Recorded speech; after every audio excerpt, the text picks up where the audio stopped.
en Tabasco. Bienvenidos, Alejandro, Armando. Preséntense, por favor. Hola, ¿qué tal? Primero, bueno, agradecer este espacio que para nosotros es nuevo, pero la verdad es que hace muchísima falta hablar de estos temas. Soy Armando Cornelio, soy el director del Centro Comunitario para la Inclusión.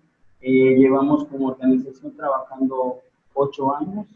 Estamos abordando las problemáticas de todas las poblaciones de la diversidad sexual.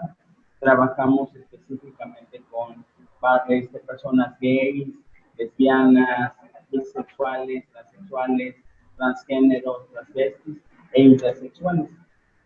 Con cada población tenemos intervenciones muy específicas y vemos poblaciones de diferentes grupos de edad. Tenemos acciones que van encaminadas a la visibilización de todas las poblaciones, sobre todo hacernos presentes en esta lucha que llevamos de manera cotidiana para que podamos vernos, para que podamos defender una ciudadanía de primera, siempre decimos eso. Desafortunadamente hemos estado relegados a la marginalidad y lo que nosotros queremos hacer es formar parte del todo, no una sola parte y al extremo.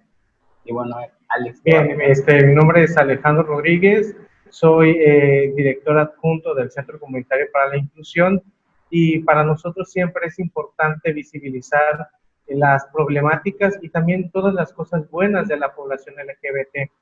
En nuestra lucha y en nuestra suma para los bienes de la población, nosotros pues tenemos varios servicios dentro del centro comunitario. Tenemos el segundo coro a nivel nacional de personas LGBT y es el primero en tener todas las expresiones, las identidades de género y las preferencias sexuales.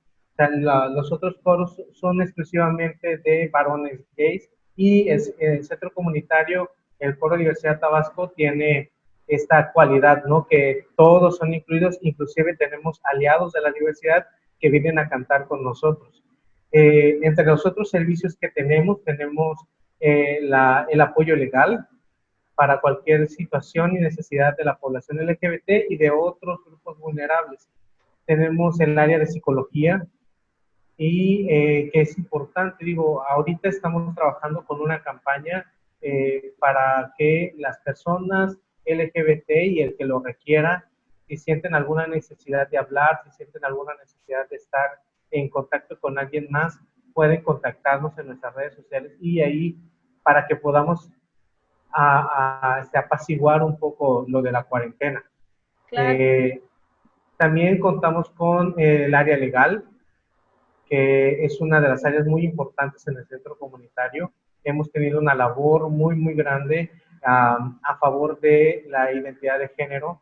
Estamos apoyando a nuestras compañeras y compañeros transgénero que quieren hacer su cambio de identidad. Entonces, todo este trabajo lo hacemos con mucho gusto desde el Centro Comunitario para la Inclusión. Qué bueno, me da mucho gusto que nos dices qué servicios ofrece el Centro Comunitario por la Inclusión, porque aún en tiempos de pandemia pudiéramos necesitar alguno de estos acompañamientos, sobre todo el psicológico, para este sector vulnerado, ¿no? A través del tiempo.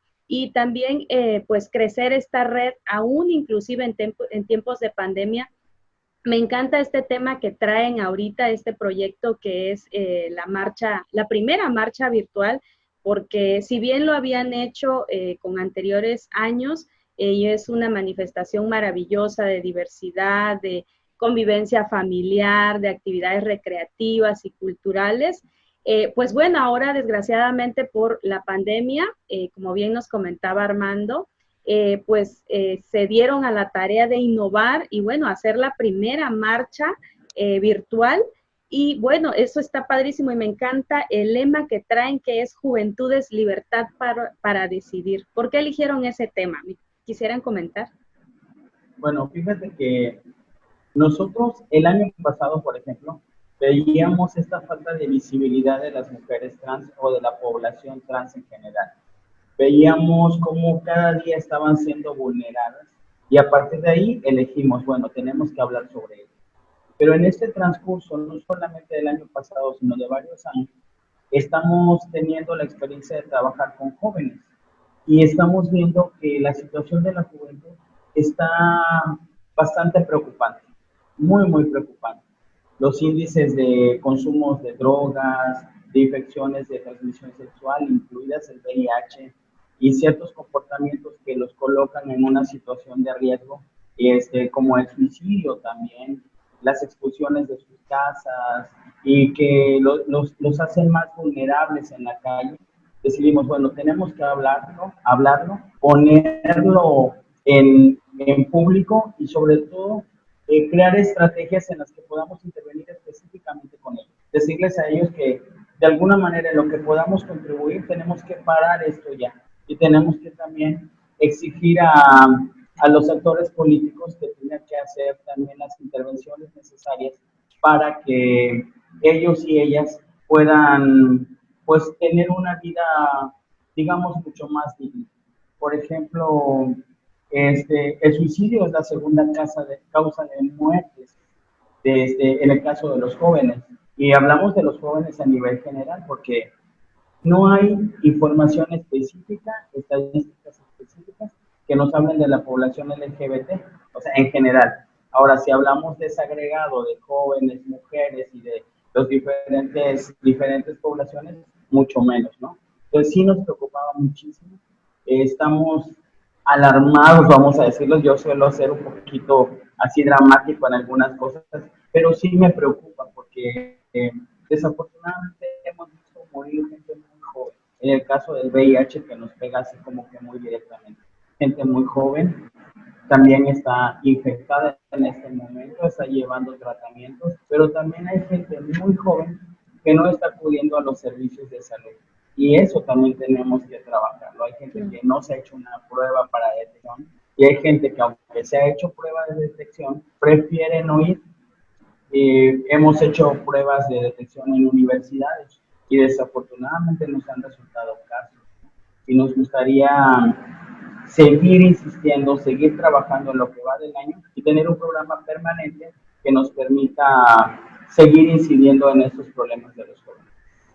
Sí, claro. Por eso los elegimos. Sí, es un problema muy grave, como tú dices, porque es múltiple, ¿no? Esta parte del suicidio, de los problemas de salud y sobre todo específicamente el problema que tú mencionas de enfermedades de transmisión sexual, que al final del día, pues es un asunto que nos incumbe a todas y a todos, porque al ser un sector vulnerable, mujeres y hombres, pues estamos expuestos, y más los jóvenes, ¿no?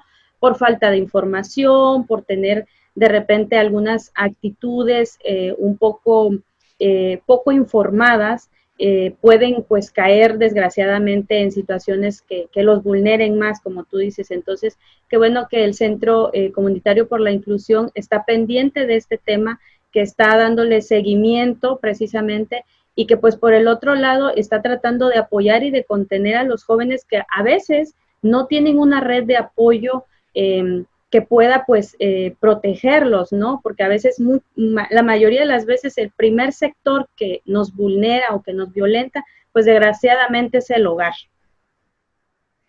Sí, tenemos un inconveniente en cuanto a que las poblaciones LGBT no son, ni siquiera están en un referente, ¿no? No hay una referencia acerca de números, de datos exactos para poder atacar este problema. Y muy bien, como bien decías, muchas veces podemos pensar en otro tipo de discriminación, ¿no? Por cuestiones económicas, por extracto social, por alguna discapacidad. Y puedes llegar a tu casa y sentirte, pues, acobijado por una persona que comprende o que está viviendo la misma situación que tú. Pero cuando llegas a tu casa, un chico, una chica LGBT, llega a su casa y no tiene esa empatía, desafortunadamente la familia, muchas veces, en muchos casos, resulta muy malo para los chicos. Salir del closet resulta muy malo, sincerarse con la familia, ¿no? Porque empieza el reproche, empiezan la violencia, inclusive corren de sus casas a muchos chicos. Y en muy pocos de los casos encontramos familias que han aceptado, que han valorado y que han logrado pues esta aceptación de su familiar LGBT y han podido educarse en ello. Pero pues desafortunadamente, hablando de Tabasco y del número que nosotros recibimos, desafortunadamente no es el caso. O sea, aquí en Tabasco muy difícilmente hemos visto que muchos chicos o chicas han podido tener una mejor calidad de vida después de aceptar su identidad de género o su preferencia sexual.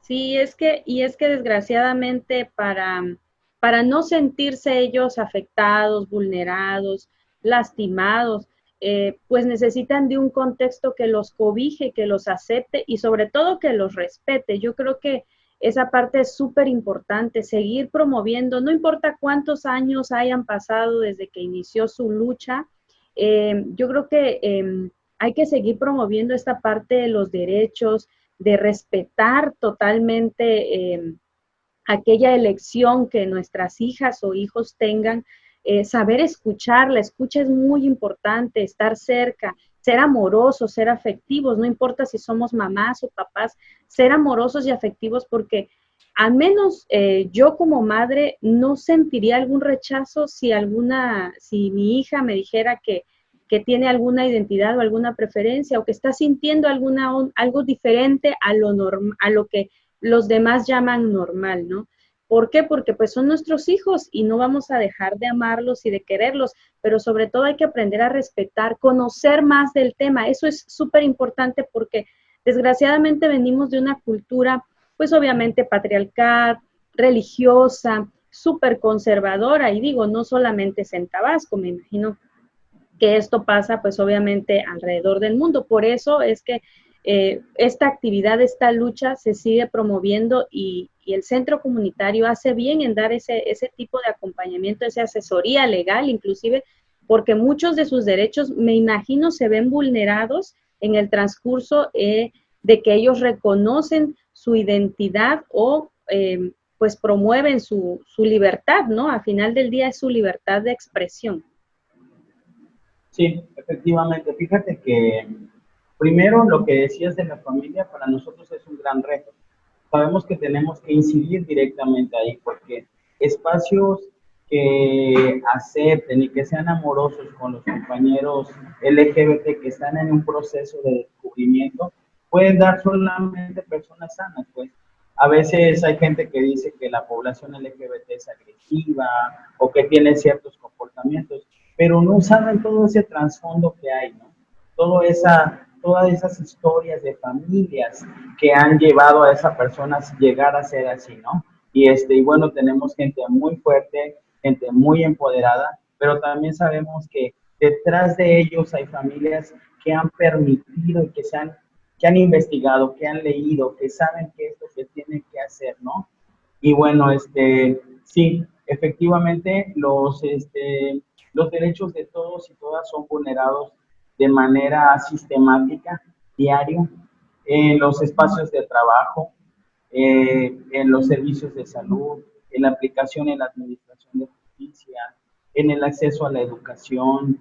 Y bueno, nosotros tenemos que luchar, pero sobre todo algo que también hemos considerado últimamente, tenemos que decirles a la población LGBT más que tienen derechos y que hay espacios donde pueden hacer todo ese trámite y que además tienen redes, que también está el centro comunitario, que hay otros lugares a donde pueden acudir en caso de que sean vulnerados, porque hemos naturalizado tanto esta violencia que hay hacia la población LGBT que creemos que es lo más normal, que nos llamen o que nos digan de una forma, o que en el caso, por ejemplo, de las chicas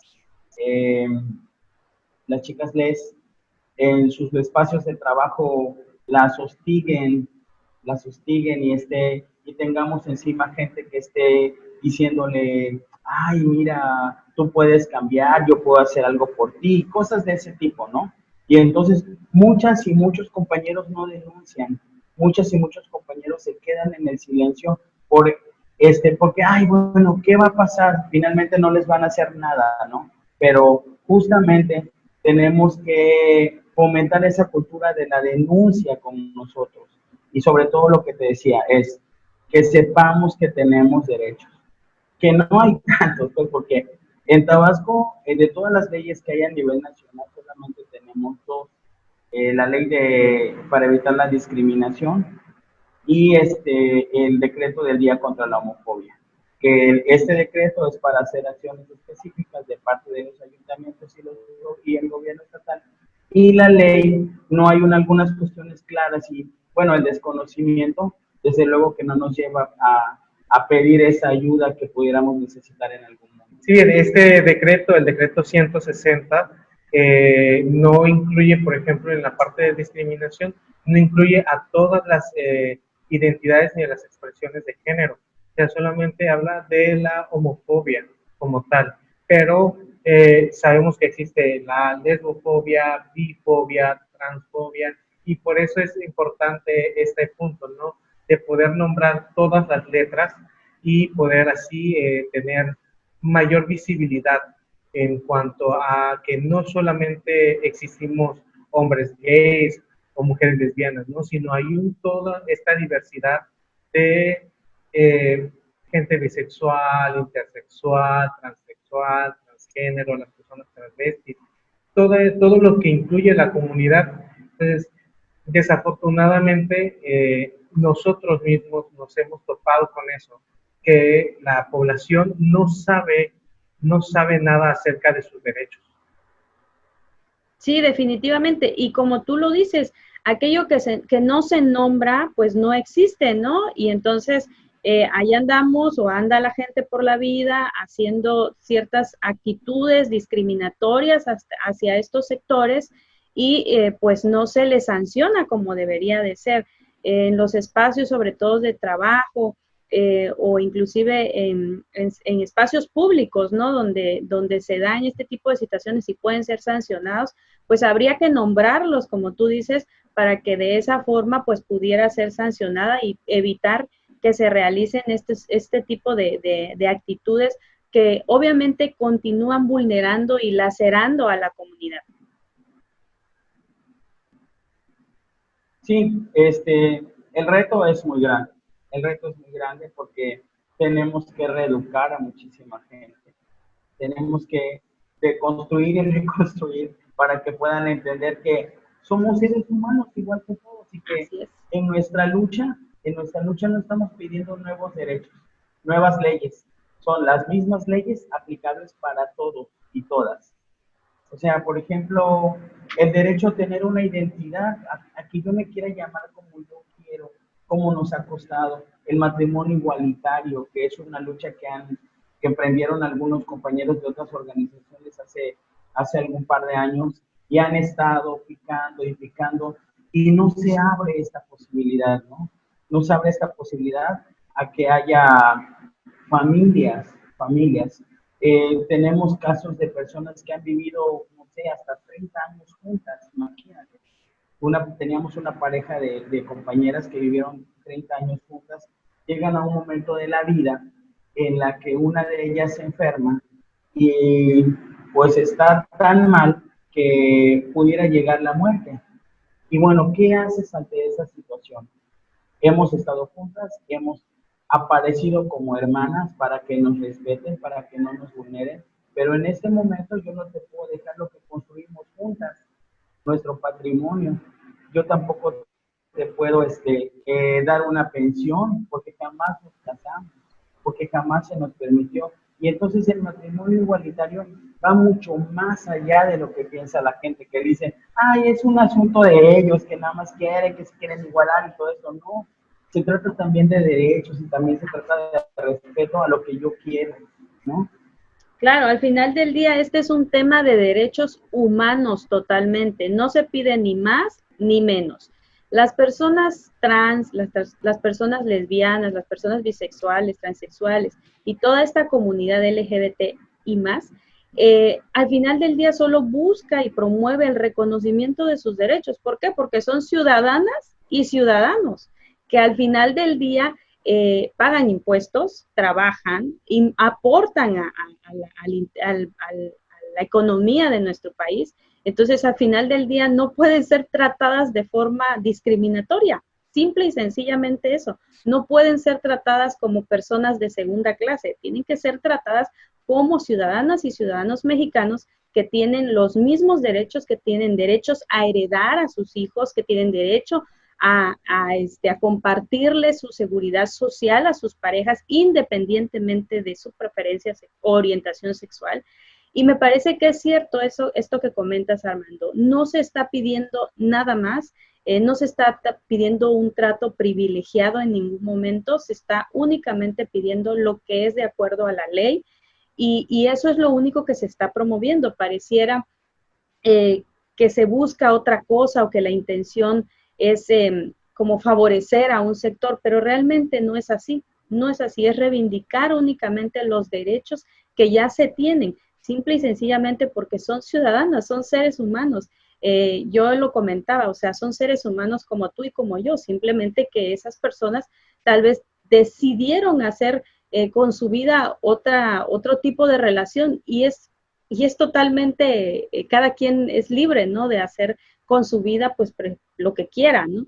Y en esta parte de las juventudes, este lema de libertad para decidir, me parece súper idóneo porque tenemos una generación mucho más audaz, mucho más atrevida, mucho más diversa. A mí me encanta ver programas, espacios en donde están ganando terreno los jóvenes, muy jóvenes, haciendo un montón de actividades que en otros momentos hubiesen sido pues perseguidos, ¿no? O lastimados. Y ellos están como en una nueva generación donde se les dijo, oye, ¿sabes qué? Tienes derecho a decidir y a ser quien quiera ser. Esta parte me gusta mucho porque es una parte de una generación que nos viene a cambiar aquella vieja generación que traía ideas pues bastante erróneas, ¿no? En cuanto al trato de esta comunidad. Bien, sí, la importancia entra aquí en que obviamente esta lucha que comenzó en los disturbios de Stonewall fue generada por una mujer transgénero y ellas nos abren toda esta brecha, todo este camino, inclusive muy violento, muy trágico, en muchas situaciones la muerte le llegó a muchos de nuestros compañeros de activistas en esta lucha, que digo, no estamos tan lejos de, ¿no? Sigue habiendo muertes, sigue habiendo activistas desaparecidos, sigue habiendo mujeres transgénero muertas de formas muy atroces. Los crímenes de odio siempre han estado como al día para la población LGBT, pero todo esto, toda esta lucha, todas estas pérdidas, toda esta pelea que hemos dado, ha permitido que estas nuevas generaciones por fin puedan expresarse con mayor libertad, puedan salir a la calle, puedan demostrarse afectivamente a sus parejas, puedan comprender que tienen un espacio, que pueden vestirse de la forma que ellos gusten, sin ser criticados, sin ser discriminados, sin que se les prohíba la entrada, ¿sí? A ninguno de los espacios públicos. Y bueno, esta lucha ha permitido estas cosas que parecen simples o que parecen un tanto, que parecen nada, pero que afortunadamente apoyan y ayudan a la parte psicológica, ¿no? De los chicos y de las chicas LGBT. Sí, y esta parte por eso es tan importante que ustedes realizan esta marcha del orgullo. Me encanta que se aterrice en Tabasco porque hace un año tuve el gusto de participar y fue un evento tan multicolorido, lleno de mujeres, hombres, familias, acompañando a sus hijos y a sus hijas, un evento súper diverso. Y ahora viene esta marcha virtual que se va a realizar el sábado 27, que la están organizando, bueno, que la tienen ya, me imagino, súper organizada para transmitirla por Facebook Live. Platíquenme de esta marcha. Mira, como sabes y bien dijiste, los jóvenes van empujando. Y en el centro comunitario hay mucha gente joven y gente muy creativa, entonces de ellos surgió la idea de, ¿qué vamos a hacer? O sea, no nos podemos quedar aquí. Y bueno, la propuesta fue, vamos a hacer nuestra marcha virtual, en algunos otros lugares lo están haciendo, intentemos. Y bueno, nos dimos a la tarea de buscar a aliados y aliadas para que nos hicieran el favor de grabar un video donde nos expresaran nos dieran ánimos o a los jóvenes, a toda la población LGBT, sobre por qué estar orgullosos y por qué es necesario tener esta identidad que nosotros estamos defendiendo. También le pedimos a compañeros de la población LGBT que también hablaran de su experiencia y que también hablaran desde ellos qué se siente estar orgullosos. Y esto va a ser parte de lo que vamos a estar transmitiendo, testimonios, videos de ánimos, y vamos a tener también invitados en vivo, así con todos los cuidados y con todas las medidas sanitarias, para que hablen también sobre este asunto de los avances en la cuestión legislativa, en la cuestión electoral, que también es un asunto que se está impulsando aquí en el estado. Afortunadamente están haciéndolo muy bien y cada vez como que vamos a impulsar la participación política de la población LGBT. Y este es un asunto muy importante, que los chavos sepan que no es esto, la preferencia o la identidad no es una cuestión limitativa.